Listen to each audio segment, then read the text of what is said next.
with Kilauea this morning. It's still inflating. Earthquakes are increasing. When is it going to erupt?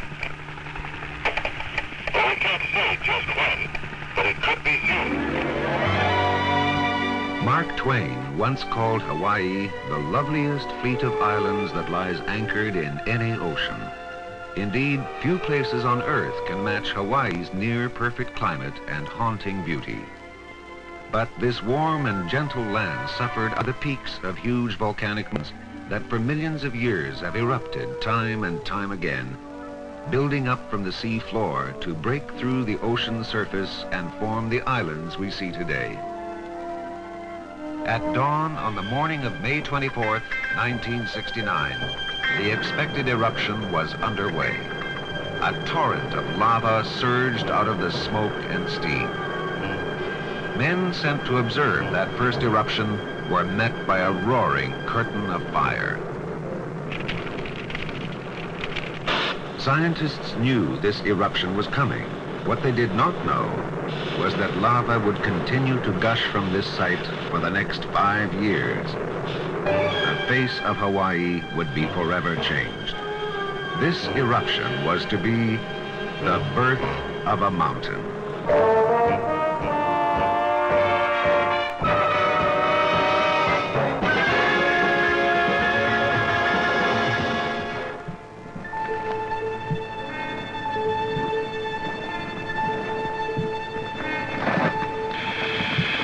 Observatory to vent. Go ahead, observatory. What's happening down there? The lava's about 10 meters down and rising. We're watching it.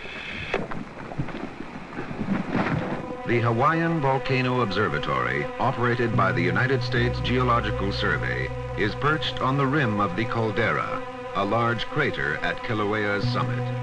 The scientists who work here constantly probe the mysteries of volcanoes.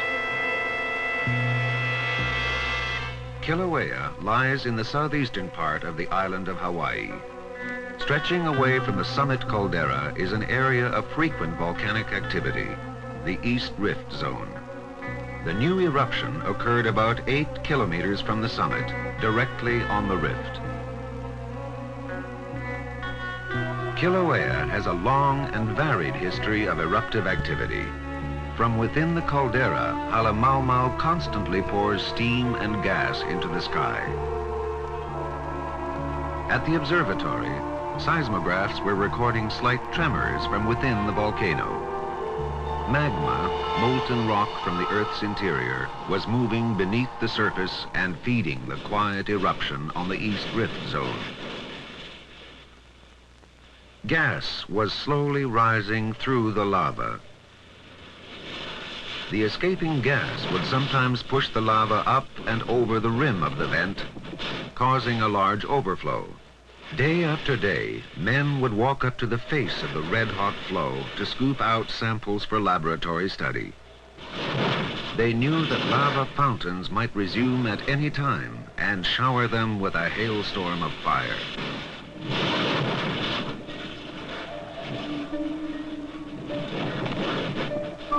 Instruments called tilt meters showed that Kilauea was inflating as magma from deep in the earth moved into reservoirs near the surface. This was an indication that more intense activity could occur. Go ahead. This is Vent calling observatory. It looks like a new episode is starting. We've got a good-sized fountain and a strong lava flow. An important way to study an active volcano is up close, in person. Teams of scientists headed for the vent to study in detail this new active phase of the eruption. The volcano gave them plenty to do. Another episode of high fountaining was underway. 12 of these episodes occurred in 1969. At the foot of the fountain, in choking heat and gas, geologists continued their work, collecting lava samples, studying the eruption closely. This time, they saw a strange phenomenon. Lava rushing out of the main vent, ran down to this lower vent and flowed back into the mountain. Possibly it was rejoining the inner rising stream of lava to be carried up and once again erupt from the main vent above. The volcano seemed to be recycling the molten lava.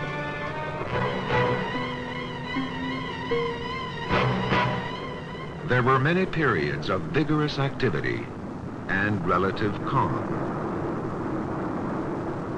Day or night, the volcano was a spectacular sight.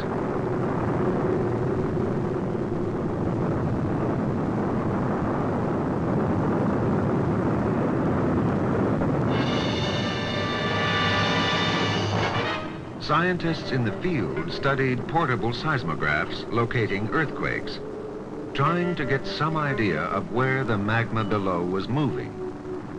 The activity continued, and there was more, much more to come. Millions of tons of lava gushed from the vent. Soon, the first searching fingers reached nearby Alai crater. The volcano was beginning to drastically change the Hawaiian landscape. Alai crater would soon cease to exist. Erupting lava is very hot and generally contains a great deal of gas. The lava cools and the gas escapes as the flow travels farther from the point of eruption so that it thickens and moves more slowly. Alai crater was close to the volcano's main vent, so the lava that reached it was still very fluid. A cascade of fire twice as high as Niagara Falls and 3 times as wide roared into the crater at a speed of nearly 50 kilometers per hour.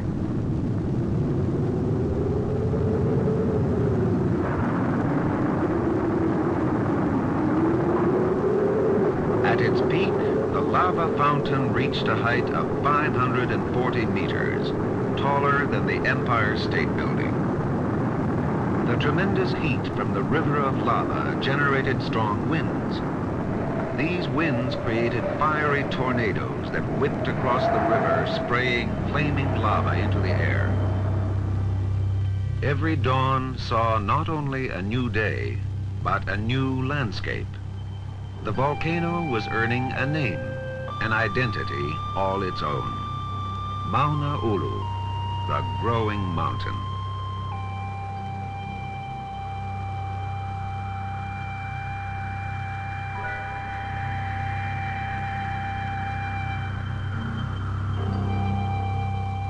In August, Alai crater suddenly emptied of lava.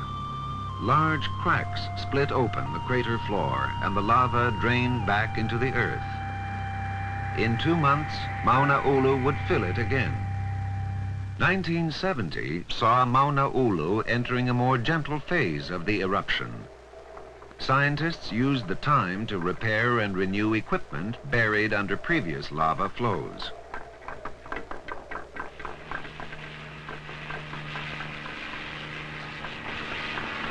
Access to the site was now more difficult as roads were cut in a dozen different places.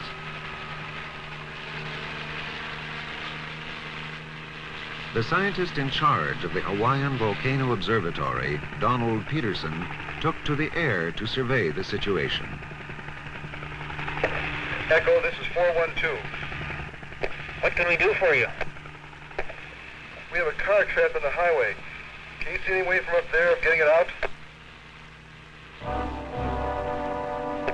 Oh, no way. It's totally surrounded. Looks like it's gone. Over and out. The view from the helicopter might have been of a different planet. Barren, black fields of cooling lava stretched in every direction. A hardwood forest was now a grotesque forest of lava trees. These form when flowing lava sweeps around a living tree. Before the tree burns away, the lava cools, forming a mold around the tree trunk. The hot gases that escape from fumaroles carry tiny particles of various minerals, most commonly sulfur. As the gases rise into the atmosphere, they cool abruptly. The sulfur crystallizes and is deposited along the walls of the vent.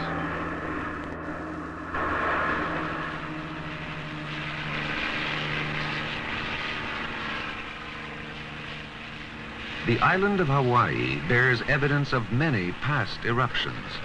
On the southwest slope of the island is the Great Crack, another volcanic rift, probably formed during a major eruption in the early 1820s. It is a vivid reminder of Hawaii's varied history. Echo to observatory. Everything's quiet here. We're returning to base. Over. As time went by, various methods of studying the Mauna Ulu eruption were put to use. There was too much happening at one time. Scientific teams were spread too thinly, but cameras could be where men could not. Metal boxes were fitted to protect them from the heat and falling ash.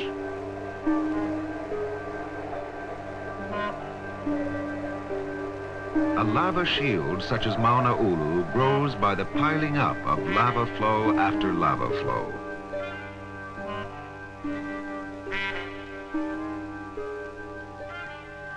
Here is a time-lapse view of a day and a night in the life of Mauna Ulu. The lava pours out over the gently sloping sides of the shield. Another layer is added and the mountain grows, eventually to become the largest new volcanic landform in the United States in many centuries.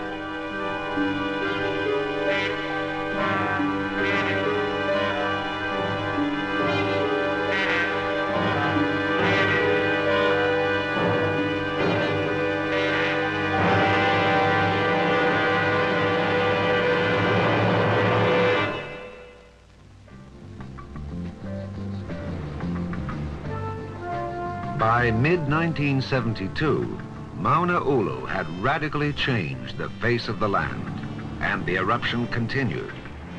Now the lava was mostly traveling underground through lava tubes. Skylights in the tube ceilings gave scientists a unique opportunity to measure the temperature of the flowing lava. It measures 1160 degrees Celsius. The top of this stream is cooling, forming a crust. When it hardens, it will cover and insulate the lava stream, so the lava will travel a greater distance before it cools and solidifies. To measure its speed, skylights along a stream are selected and, if necessary, enlarged. The ease with which these tubes can be broken open shows how fragile the crust is on which this man is standing. Two men are stationed at different points along the tube. They are in radio contact, and one has a stopwatch. Ready. Start your watch. Now. A stick thrown into the lava bursts into flame and drifts downstream. Got it. The time the stick took to drift the distance between the men will give them the speed of the flow. Volcanic eruptions take a variety of forms. A fountain of lava shooting into the sky is only one of many types of eruption.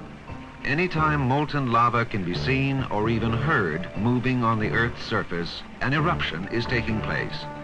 This relatively calm phase of the Mauna Ulu eruption would soon turn into one of the most dramatic, as the red-hot lava splashed into the cold sea. Pouring from the mouths of many lava tubes, the flow crept closer and closer to the shoreline.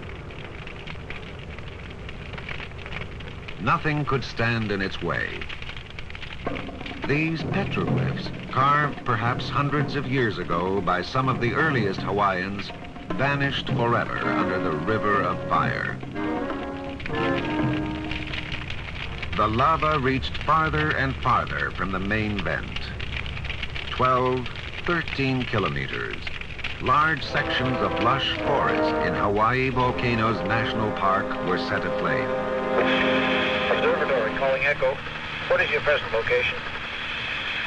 Are you in a position to observe the lava flow at the shoreline? This is Echo calling observatory. We're approaching Kaena Point now, and that flow that was way back has gone a long ways, and it's just reaching the ocean right now. Over.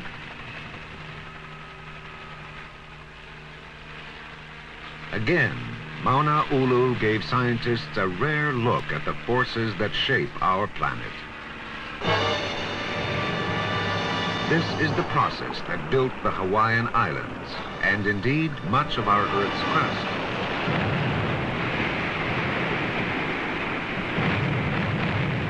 For the moment, the ocean is fighting a losing battle. The lava pours in faster than it can be washed away, and slowly the coastline pushes seaward. Gigantic amounts of energy are released in this head-on collision of fire and water. The battle went on, not only on the surface, but underwater as well. Echo calling observatory. The flow at the shore has greatly increased. There's a real good flow going on, and the divers have just gone into the water. They should be getting a real good show. Over. The show that the divers captured on film was truly incredible. They recorded the sound and fury of an underwater lava flow.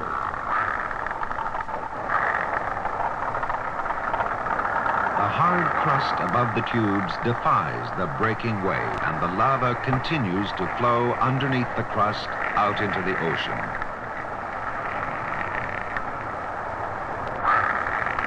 At great personal risk, the divers filmed and collected samples of this strange and terrible fire under the sea.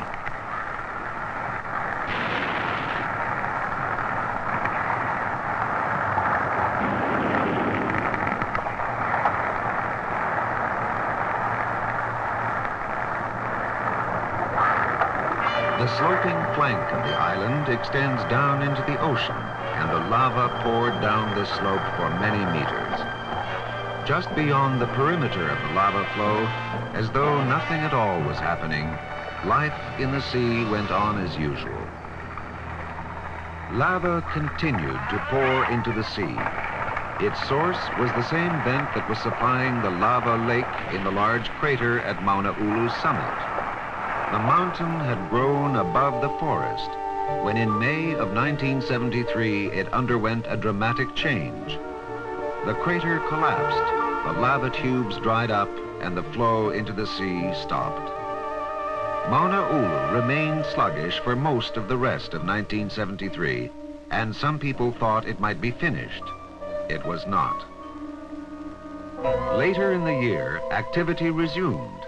By late January of 1974, Mauna Ulu was again erupting strongly.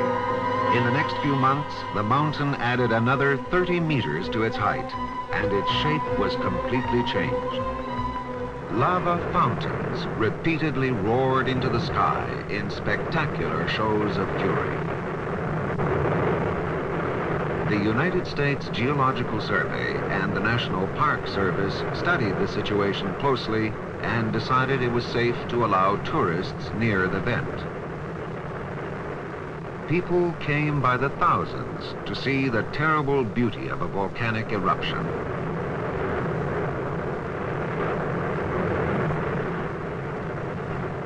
On July 19th, the situation abruptly changed. Park headquarters, this is Volcano Observatory. I have an urgent message. We recommend immediate evacuation of the Mauna Ulu area, the Chain of Craters Road, and Crater Rim Drive. The instruments are showing that eruptive activity is likely to increase soon.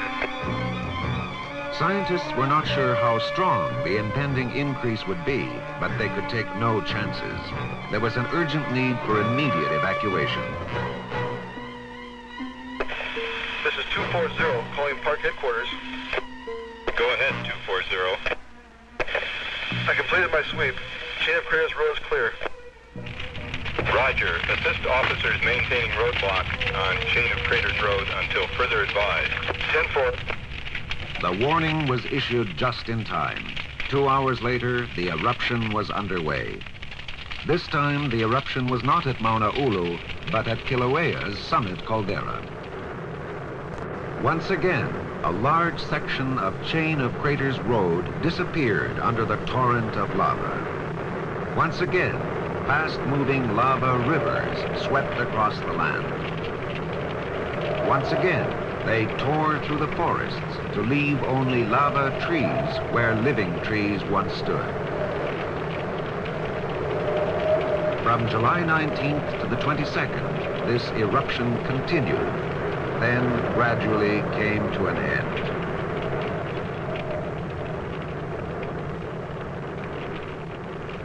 While the eruption at Kilauea's summit was dying, the last traces of the molten pool of lava in Mauna Ulu also disappeared.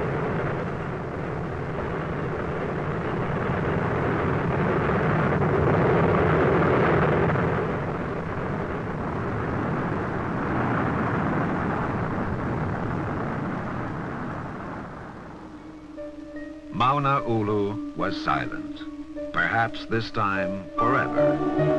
No more lava poured from this crater that had been the center of such incredible drama for over 5 full years. The crater that gave birth to the newest mountain in the United States.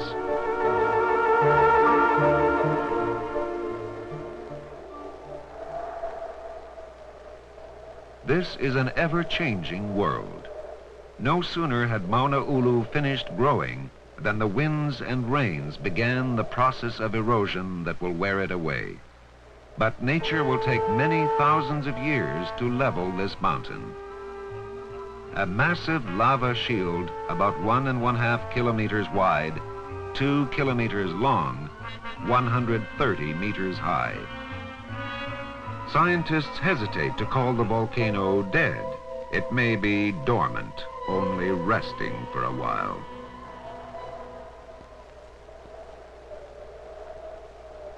Someday, Mauna Ulu, the growing mountain, might begin to grow once more.